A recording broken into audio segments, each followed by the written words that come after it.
Reality show ಬಂದ್ಮೇಲೆ ಮಧ್ಯದಲ್ಲೆಲ್ಲೋ acting ಕಲ್ತ್ಬಿಟ್ಟು ಚೆನ್ನಾಗಿದ್ದಾಳೆ ನೋಡೋಕ್ಕೆ ಅಂತ ಆಪರ್ಚುನಿಟಿ ಕೊಟ್ಟಿದ್ದಾರೆ. ಆಡಿಷನ್ಸ್ ಕೊಟ್ಬಿಟ್ಟೆ ಸೆಲೆಕ್ಟ್ ಆಗಿದೆ. ಎಲ್ಲೂ ಪಟ್ಟಂತ ಯಾರು ಬನ್ನಿ ಇನ್ಫ್ಲೂಯೆನ್ಸ್ ಮೇಲೆ ಏನೂ ಸಿಗ್ಲಿಲ್ಲ ನನಗೆ. ಇಂಡಸ್ಟ್ರಿಗೆ ಬಂದವ್ರ ಹತ್ರ ದುಡ್ಡು ಉಳಿಯಲ್ಲ, ನೀಟಾಗಿ ಪೇಮೆಂಟ್ ಬರಲ್ಲ. ಇದನ್ನ ನಾನು I can agree on this. ಎಷ್ಟೋ ಸತಿ ನನಗೆ ಪೇಮೆಂಟೇ ಕೊಟ್ಟಿಲ್ಲ. ಇನ್ನು ಎಷ್ಟೋ ಜನ ನನ್ನ ಡಬ್ಬಿಂಗ್ ಫೀಲ್ಡಲ್ಲಿ ಆ್ಯಂಡ್ ಸ್ಟ್ರಗಲ್ ಖಂಡಿತವಾಗ್ಲೂ ಇದೆ. ನೀವು ಕರೆಕ್ಟಾಗಿರೋ ರೂಟಲ್ಲಿ ಹೋಗ್ತಿದ್ದೀರಾ, ನೀವು ಕರೆಕ್ಟಾಗಿರೋ ವೇಯಲ್ಲಿ ಹೋಗ್ತೀರಾ, ನಿಮಗೆ ಸ್ಟ್ರಗಲ್ ಖಂಡಿತವಾಗ್ಲೂ ಇರುತ್ತೆ. ನಾನು ಮಾಡ್ತಿರೋ ಕೆಲಸಕ್ಕೆ ನನಗೆಷ್ಟು ಕಡಿಮೆ ದುಡ್ಡು ಕೊಡ್ತಿದ್ದಾರೆ ಅಂತ. ಬೇರೆಯವ್ರ ಪೇಮೆಂಟ್ ನೋಡಿದಾಗ ಅವ್ರಿಗಿಂತ ಬೇಗ ಬರ್ತೀವಿ, ಅವ್ರಿಗಿಂತ ಲೇಟಾಗಿ ಹೊರಡ್ತೀವಿ. 9 ಗಂಟೆಗೆ ಬರ್ತಾರೆ, 7-8 ಗಂಟೆಗೆಲ್ಲ ಹೋಗ್ತಾರೆ. ಇಲ್ಲ ನಾವು ಇಷ್ಟ್ರ ಮೇಲೆ ಇರಲ್ಲ ಅಂತ ಡಿಮ್ಯಾಂಡ್ ಮಾಡ್ತಾರೆ. ನಾವುಗಳು ಏನೂ ಮಾಡಲ್ಲ.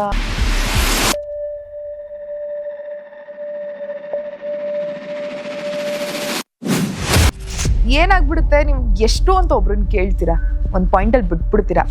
ಬಿಡು ದೇವ್ರು ನೀನು ನೋಡ್ಕೊತಾನೆ ಅಂದ್ಕೊಂಡು ಸುಮ್ಮನಾಗ್ಬಿಟ್ಟಿರ್ತಾ. ಆ ಥರ ಎಷ್ಟೊಂದು ಜನಕ್ಕೆ ಬಿಟ್ಬಿಟ್ಟಿವಿ ನಾನು. ನೀನು ತಿಂದ್ಯಾ, ದೇವ್ರು ನೀನು ನೋಡ್ಕೊತಾನೆ. ನಾನು ಎಲ್ಲ ಸೋತೋಗ್ಬಿಟ್ಟಿದೆ, ಎಲ್ಲದ್ರಲ್ಲೂ ಸೋತೋಗ್ಬಿಟ್ಟಿದೆ ನಾನು. I was nil, zero. ಅವಾಗ ನನ್ನ ಜೀವನದಲ್ಲಿ ಬಂದಿದ್ರು ಪೂಜ್ಯಾಯ ರಾಘವೇಂದ್ರಾಯ ಸತ್ಯ ಧರ್ಮರತಾಯ ಚ.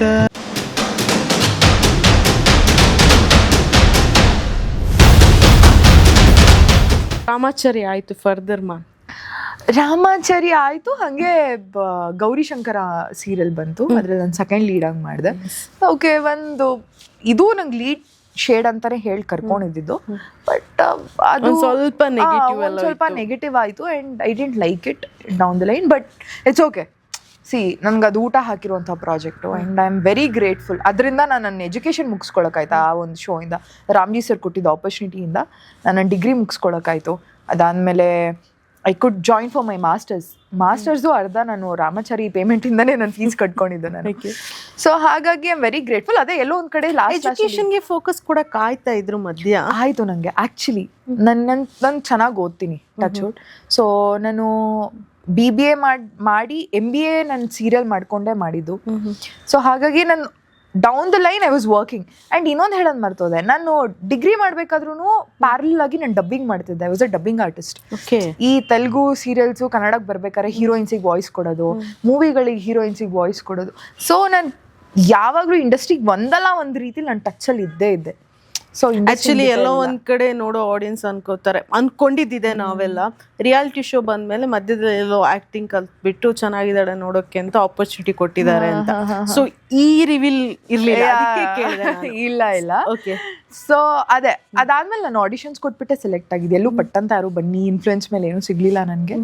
ಆ್ಯಂಡ್ ಹಂಗೆ ಗೌರಿಶಂಕರ ಸಿಕ್ತು. ಆ್ಯಂಡ್ ಗೌರಿಶಂಕರನು ಸೆಕೆಂಡ್ ಲೀಡಾಗಿ ಬಂತು. And Gaurishankar was the character I loved to play. Because ಆ ಘಾಟಿ ಗಯ್ಯಾಳಿ ಮುಗ್ಧ ತುಂಬಾ ಲಕ್ಷ್ಮ ಕಾಣ್ತಾ, ಲಂಗ ದಾವಣಿ ಹಾಕೊಂಡು. ಸೊ ಅದಾದ ತಕ್ಷಣ ದಟ್ ಇಸ್ ವೈ ನಾನು ಹೇಳೋದು, ಸ್ಟಾರ್ ಸುವರ್ಣ ನನ್ನನ್ನು ಯಾವತ್ತೂ ಬಿಟ್ಕೊಟ್ಟಿಲ್ಲ ಅನ್ನೋದಕ್ಕೆ ಅದೇ ರೀಸನ್ನು. ಸೊ ಅದಾದ ತಕ್ಷಣ ಆ ಸೀರಿಯಲಲ್ಲಿ ನಮ್ಮ ಟ್ರ್ಯಾಕ್ ಎಂಡ್ ಆಯಿತು. ಗೌರಿಶಂಕರದಲ್ಲಿ ಪಾರ್ಟ್ 2 ಅಂತ ಏನೋ ಬಂತು. ಇಮಿಡಿಯೇಟಾಗಿ 3-4 ಡೇಸಲ್ಲಿ ನನಗೆ ಸ್ನೇಹದ ಕಡಲಲ್ಲಿ ಬಂತು. ಓಕೆ. ಸೊ ಇಲ್ಲೂ ಅಷ್ಟೇ ನನ್ನ ಟ್ರ್ಯಾಕ್ ಇದೆ. ಆ್ಯಂಡ್ ಸಮೀಪ ಅಂತ ಐ ಮೀನ್ ನೆಗೆಟಿವ್ ಟ್ರ್ಯಾಕ್ಸ್ ಇದೆ. So I've always been working for Star Suvarna and they've always given me opportunity to work back and forth. So I'm happy for it. ಇದ್ರ ಮಧ್ಯದಲ್ಲಿ LLB ಯಾಕೆ ಅಂತ. So LLB ಯಾಕೆ ಅಂದರೆ ನಮ್ಮಪ್ಪ railway RPF officer. And ನನಗೆ ಯಾವಾಗಲೂ ಈ ಖಾಕಿ ಮೇಲೆ ಒಂಥರ ಆಸೆ. ಅಂದರೆ ಈ ಪೊಲೀಸ್ನ ನೋಡಿದಾಗ ಅವ್ರನ್ನೇ ನೋಡ್ತಾ ನಿಂತ್ಕೊಂಡ್ಬಿಡೋದು. ಬಿಕಾಸ್ ಖಾಕಿಗೆ ಅದೊಂದು ಬೆಲೆ ಇರುತ್ತೆ ಗೊತ್ತಾ. ಪೊಲೀಸ್ ಅಂದರೆ ಭಯ, ಹಂಗೆ ಹಿಂಗೆ. ಆ್ಯಂಡ್ ನಾನು ಸಿವಿಲ್ಸಿಗೆ ಪ್ರಿಪೇರ್ ಆಗೋಕ್ಕೆ ಸ್ಟಾರ್ಟ್ ಆದೆ, UPSC. ನಾನು 2 ಸತಿ ಅಟೆಂಪ್ಟ್ ಕೂಡ ಕೊಟ್ಟೆ. ಬಟ್ ಅನ್ಫಾರ್ಚುನೇಟ್ಲಿ ನಂಗೆ ಕ್ಲಿಯರ್ ಮಾಡೋಕ್ಕಾಗಲಿಲ್ಲ. ನಂಗೆ IPS ಆಗಬೇಕಂತ ತುಂಬ ಆಸೆ ಇತ್ತು. ಸೊ ಇಲ್ಲೇ ಇನ್ನೂ ಟೈಮ್ ವೇಸ್ಟ್ ಮಾಡೋ ಬದಲು something is not working for you. ಸ್ವಲ್ಪ ಬುದ್ಧಿ ಇರೋರು ಏನು ಮಾಡ್ತಾರೆ, ಓಕೆ ಇದ್ರ ಆಲ್ಟರ್ನೇಟಿವ್ ಬೇರೆ ಏನಾದರೂ ನೋಡ್ಕೊಂಬಿಡೋಣ ಅಂತ. ಸೊ ಕಾಕಿಗೆ ಹತ್ತಿರವಾಗಿರೋದೇನು, ಲಾಯರ್ ಫೋಟೋ.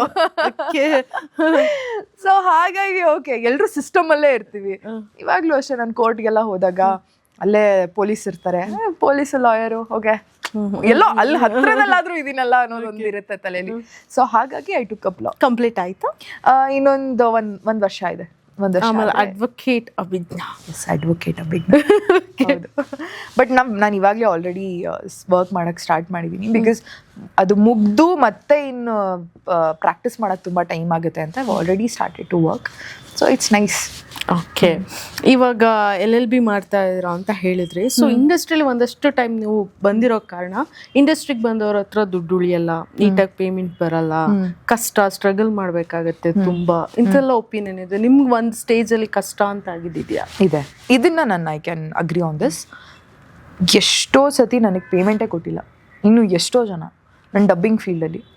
ಓಕೆನಾ, ನಾನು ಅವಾಗ ಚಿಕ್ಕವಳಿನ್ನು. ಓಕೆ, ಒಂದು ಆಪರ್ಚುನಿಟಿ ಸಿಗ್ತಾ ಇದೆ, ಒಂದು ದಿನ ಒಂದು ಡಬ್ಬಿಂಗ್ ಹೋದರೆ ನಂಗೆ 500-600 ರೂಪಾಯಿ ಕೊಡೋರು ಅಷ್ಟೇ. ಸೊ ಬೆಳಿಗ್ಗೆಯಿಂದ ರಾತ್ರಿ ಅಂದರೆ ಒಂದು 7 ಗಂಟೆ 8 ಗಂಟೆವರೆಗೂ ಮಾತಾಡ್ತಾನೆ ಇರಬೇಕು, ಬ್ಯಾಕ್ ಆ್ಯಂಡ್ ಫೋರ್ತ್ ನೀವು ವಾಯ್ಸ್ ಕೊಡ್ತಾನೆ ಇರಬೇಕು. ಎಷ್ಟೋ ಜನ ಯಾಮಾರಿಸ್ಬಿಟ್ಟಿದ್ದಾರೆ ನನಗೆ. ಓಕೆ, ನಿಮಗೆ ದುಡ್ಡು ಕೊಡ್ತೀವಿ, ನಿಮಗೆ ಪೇಮೆಂಟ್ ಹಾಕ್ತೀವಿ ಅಂತ ಕೆಲಸ ಮಾಡಿಸ್ಕೊಂಡು ನನಗೆ ಪೇಮೆಂಟ್ ಹಾಕಿಲ್ಲ. ಸೊ ಇದೊಂದು ಪ್ರಾಬ್ಲಮ್ ನಾನು ಫೇಸ್ ಮಾಡಿದ್ದೀನಿ. ಆ್ಯಂಡ್ ಸ್ಟ್ರಗಲ್ ಖಂಡಿತವಾಗ್ಲೂ ಇದೆ. ನೀವು ಕರೆಕ್ಟಾಗಿರೋ ರೂಟಲ್ಲಿ ಹೋಗ್ತಿದ್ದೀರಾ, ನೀವು ಕರೆಕ್ಟಾಗಿರೋ ವೇಯಲ್ಲಿ ಹೋಗ್ತೀರಾ, ನಿಮಗೆ ಸ್ಟ್ರಗಲ್ ಖಂಡಿತವಾಗ್ಲೂ ಇರುತ್ತೆ.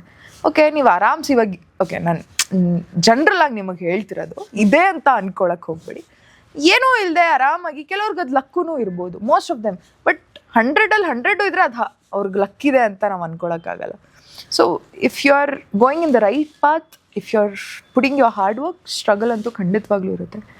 ಆ್ಯಂಡ್ ಕೆಲವೊಂದು ಸತಿ ನನಗನ್ಸಿದೆ, ನಾನು ಮಾಡ್ತಿರೋ ಕೆಲಸಕ್ಕೆ ನನಗಿಷ್ಟು ಕಡಿಮೆ ದುಡ್ಡು ಕೊಡ್ತಿದ್ದಾರೆ ಅಂತ.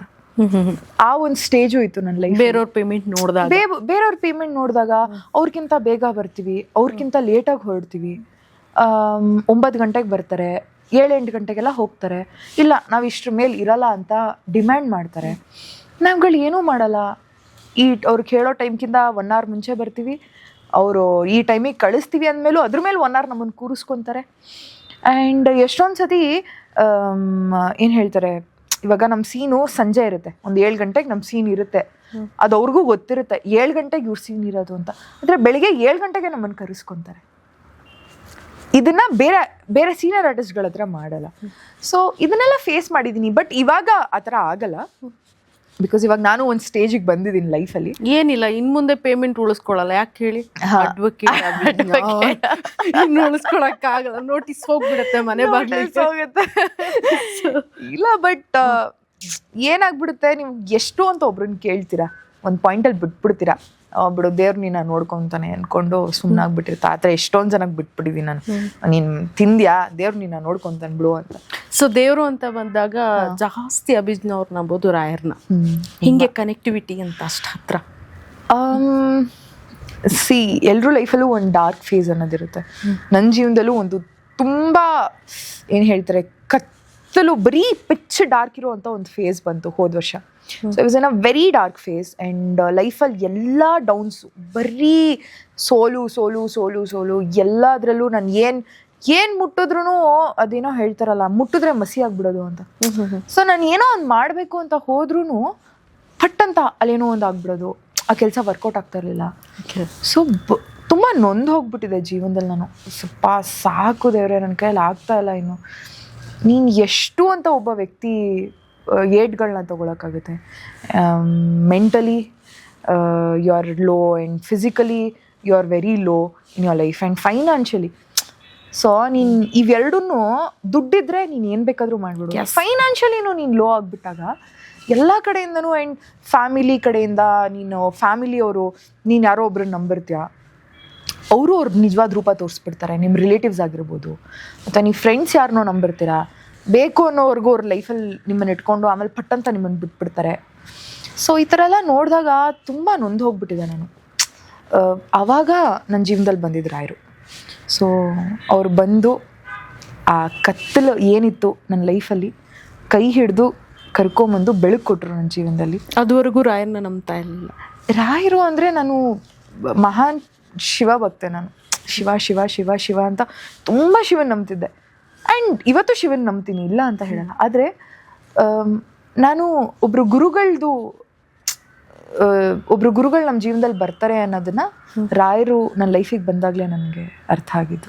ಹಿಂಗೆ ಅದೇ ಹೇಳಿದ್ನಲ್ಲ, ನಾನು ಎಲ್ಲ ಸೋತೋಗ್ಬಿಟ್ಟಿದೆ, ಎಲ್ಲದರಲ್ಲೂ ಸೋತೋಗ್ಬಿಟ್ಟಿದೆ ನಾನು. I was zero. ಸೊ ಅವಾಗ ನನಗೆ ನನ್ನ ಫ್ರೆಂಡು ಹೊನ್ನವ ಮಂತ್ರಾಲಯ ಕಾಯಿ ಕಟ್ತಾರೆ ಗೊತ್ತಾ, ಅವನು ಹೇಳ್ದ, ನೋಡು ಈ ಥರ ತುಂಬ ಕೇಳ್ಪಡ್ತಾ ಇದ್ದೀನಿ, ಒಂದ್ಸತಿ ಹೋಗಿ ಬರೋಣ, ನೀನು ಕಾಯಿ ಕಟ್ಟೋ ಅವಶ್ಯಕತೆ ಇಲ್ಲ. ನಾನಂದೆ ನನ್ನ ದೇವ್ರು ಅನ್ನೋದೇ ನಾನು ನಂಬ್ತಾನೆ ಇಲ್ಲ, ದೇವರೇ ಇಲ್ಲ ಅಂತ ಅನ್ನಿಸ್ಬಿಟ್ಟಿದೆ ನನ್ನ ಲೈಫಲ್ಲಿ. ನೀನು ಯಾವ ದೇವರು ಬೇಡ, ನನಗೇನು ಬರುತ್ತೋ ನಾನು ಫೇಸ್ ಮಾಡ್ಕೊಂಡು ಹೋಗ್ತೀನಿ. ಇಲ್ಲ ಒಂದ್ಸತಿ ಬಾ ಕರ್ಕೊಂಡು ಹೋಗೋಣ ಅಂತ ಕರ್ಕೊಂಡು ಹೋಗಿದ್ದು ನನ್ನ ಫ್ರೆಂಡು. ಅಲ್ಲಿ ಹೊನ್ನವ ಮಂತ್ರಾಲಯದಲ್ಲಿ ನಾನು ಕಾಯಿ ಕಟ್ಟಿ ಆ ವ್ರತನೂ ನಾನು ಕಂಪ್ಲೀಟ್ ಮಾಡಲಿಲ್ಲ, 1 ತಿಂಗಳು ಮಾಡಿದೆ ಅಷ್ಟೇ. ಸೊ ಲೈಫ್ ಆ ಮೂಮೆಂಟಿಗೆ ತಗೊಂಡು ಹೋಗ್ಬಿಟ್ಟಿತ್ತು. ಅಂದರೆ ಏನದ್ರಲ್ಲೂ ನಂಗೆ ನಂಬಿಕೆನ ಹೋಗ್ಬಿಟ್ಟಿದ್ದೆ, ಎಲ್ಲರಲ್ಲೂ ನಂಬಿಕೆ ಕಳ್ಕೊಂಬಿಟ್ಟಿದ್ದೆ. ಆದರೆ ರಾಯರು ಅಂದರೆ ನಾನೆಲ್ಲೋ ಕೇಳ್ಪಟ್ಟಿದ್ದೆ, ನಾವೇ ಅವ್ರ ರಾಯರು ಅಂದರೆ ರಾಯರು ನಮ್ಮ ಜೀವನಕ್ಕೆ ತೊಗೊಳಕ್ಕಾಗಲ್ವಂತೆ, ಅವರೇ ಬರ್ತಾರಂತೆ ನಮ್ಮ ಜೀವನಕ್ಕೆ. ಓಕೆ. ಸೊ ನನಗನ್ಸುತ್ತೆ ಅವರೇ ನನ್ನ ಜೀವನಕ್ಕೆ ಬಂದಿದ್ದು, ನನ್ನ ಫ್ರೆಂಡ್ ಮೂಲಕನೋ ಅಥವಾ ಇನ್ಸ್ಟಾಗ್ರಾಮ್ ರೀಲ್ಸ್ ಮೂಲಕನೋ ಗೊತ್ತಿಲ್ಲ, ಅವರೇ ನನ್ನ ಜೀವನಕ್ಕೆ ಬಂದು ಬಾ ಮಗು ನಿನ್ನ ಜೊತೆ ನಾನು ಇದ್ದೀನಿ ಅಂತ ನನ್ನ ಕೈ ಹಿಡಿದು ನನ್ನ ಆಚೆ ಕರ್ಕೊಂಬಂದು, ಅದಾದಮೇಲೆ ನನಗೆ ಭರ್ಜರಿ ಬ್ಯಾಚುಲರ್ಸ್ ಸಿಕ್ತು, ಅದಾದಮೇಲೆ ನನಗೆ ಸ್ನೇಹದ ಕಡಲಲ್ಲಿ ಸಿಕ್ತು. ನಾನು ಏನು ಪೇಮೆಂಟ್ ತೊಗೊತಿದ್ದೆ ಅದಕ್ಕಿಂತ ಡಬಲ್ ಪೇಮೆಂಟಲ್ಲಿ ನನಗೆ ಕೆಲಸ ಸಿಕ್ತು. ಆ್ಯಂಡ್ ನನ್ನ ಜೀವನ ಈಗ 1 ವರ್ಷದ ಹಿಂದೆ ಯೋಚನೆ ಮಾಡಿದ್ರೆ 4 ಗೋಡೆ ಮಧ್ಯೆ ಇವಾಗ ಕೂತ್ಕೊಂಡು ಅಳ್ತಿದ್ನೇನೋ ಈ ಟೈಮಲ್ಲಿ ನಾನು ಹೋದ ವರ್ಷ. ಬಟ್ ಇವಾಗ ಒಂದಷ್ಟು ಗೋಡೆ ಕಟ್ಕೊಂಡು ಮನೆ ಕಟ್ಟಿಸ್ತಾ ಇದ್ದೀನಿ ನಾನು. ಇದೆಲ್ಲದಕ್ಕೂ ಕಾರಣ ರಾಯರು. ಸೊ ಕರೆದಲ್ಲಿ ಬರುವ, ಕರೆದಾಗ ಬರುವ. ಸೊ ಕಾಮಧೇನು ರಾಯರು, ಅವ್ರು ಏನು ಕೇಳಿದ್ರು ಕೊಡ್ತಾರೆ ಜೀವನದಲ್ಲಿ. ಆ್ಯಂಡ್ ನಾನು ಅಷ್ಟೇ, ನನಗೇನು ಬೇಕು ಎಲ್ಲ ಕೇಳಿದ್ದೀನಿ, ಅದನ್ನೆಲ್ಲದನ್ನು ಕೊಟ್ಟಿದ್ದಾರೆ. ಸೊ ಆ ರಾಯರಿಗೆ ನಾನು ಯಾವತ್ತೂ ಚಿರಋಣಿ. ನಾನು ಅವ್ರ ಬಗ್ಗೆ ಮಾತಾಡಿದ್ರೆ ನಂಗೆ ಎಮೋಷ್ನಲ್ ಫೀಲ್ ಆಗುತ್ತೆ. ಸೊ ಹಾಗಾಗಿ ರಾಯರು ಅಷ್ಟೇ, ರಾಯರಿದ್ದಾರೆ ಲೈಫಲ್ಲಿ, ರಾಯರಿದ್ದಾರೆ. ವಾ ದೇವ್ರೆ, ಮನೆ ಕಟ್ಟೋದು ಕಷ್ಟ, ಮದುವೆ ಆಗೋದು ಕಷ್ಟ ಅಂದಂಗೆ ಗಾದೆ ಇದೆಯಲ್ಲ, ಮನೆ ಕಟ್ಟಿ ನೋಡು ಮದುವೆ ಮಾಡಿ ನೋಡು ಅಂತ. ಆ್ಯಕ್ಚುಲಿ ತುಂಬ ನಿಜ. ಮನೆ ಕಟ್ಟಕ್ಕೆ ಶುರು ಮಾಡಿದ್ಮೇಲೆ ನನಗೆ ಗೊತ್ತಾಯಿತು. ಆ್ಯಂಡ್ ನಾನು ಒಬ್ಬಳೇ ಮನೆ ಕಟ್ಸ್ತಿರೋದು, ಅಂದರೆ ಸಪೋರ್ಟ್ಗೆ ಅದಕ್ಕೆ ಪಾಪ ನಮ್ಮ ಡ್ಯಾಡಿ ಎಲ್ಲ ಫೈನಾನ್ಷಿಯಲಿ ಸಪೋರ್ಟ್ ಮಾಡಿದ್ರು ಅಷ್ಟೇ. ಬಟ್ ಬೇಸ್ಮೆಂಟಿಂದ ಇವಾಗ ಟಾಪ್ವರೆಗೂ ಎಲ್ಲ ನಂದೆ. ನನಗೆ ಒಂದು ಆಸೆ ಇದೆ ನನ್ನ ಜೀವನ. I have compromised everything in my life. ನನಗೆ ಅಬ್ರಾಡ್ಗೆ ಹೋಗಿ ಓದಬೇಕು ಅನ್ನೋ ಆಸೆ ಇತ್ತು, ನಾನು ಅದರಲ್ಲೂ ಕಾಂಪ್ರಮೈಸ್ ಆದೆ. ಬಿಕಾಸ್ ದುಡ್ಡು ಜಾಸ್ತಿ ಖರ್ಚಾಗುತ್ತೆ, ನಮ್ಮ ಅಪ್ಪ ಅಮ್ಮನಿಗೆ ಆ ಶಕ್ತಿ ಇರಲ್ವೇನೋ ಅಂತ. ಸೊ ಲೈಫಲ್ಲಿ ಎಲ್ಲದರಲ್ಲೂ ಕಾಂಪ್ರಮೈಸ್ ಆಗಿ ಅಟ್ಲೀಸ್ಟ್ ಮದುವೆನಾದರೂ ನಾನು ಇಷ್ಟಪಟ್ಟಿರೋ ಥರ ಆಗಬೇಕು ಅಂತ. ನಾನು ಇವತ್ತಿನವರೆಗೂ ಮದುವೆ ಆಗದೆ ಹಾಗೆ ಕಾಯ್ತಿರೋದಕ್ಕೂ ಅದೇ ರೀಸನ್. ಬಿಕಾಸ್ ನಮ್ಮ ಅರೇಂಜ್ ಮ್ಯಾರೇಜಸ್ಸಲ್ಲಾಗಿರಲಿ, ಇನ್ನೊಂದರಲ್ಲಾಗಿರಲಿ, ಅಪ್ಪ ಅಮ್ಮ ಇವಾಗ ಏನು ಹುಡುಕ್ತಾರೆ? ಅವ್ನ ಹೆಸರು ಕೇಳ್ತಿರ್ಲಿಲ್ಲ, ಅವ್ನ ಏಜ್ ಕೇಳ್ತಿರ್ಲಿಲ್ಲ, ಅವನಿಗೇನಾದರೂ ಕಾಯಿಲೆ ಗೀಲೆ ಏನಾದರೂ ಇದೆಯಾ ಕೇಳ್ತಾ ಇರಲಿಲ್ಲ, ಏನೂ ಇಲ್ಲ.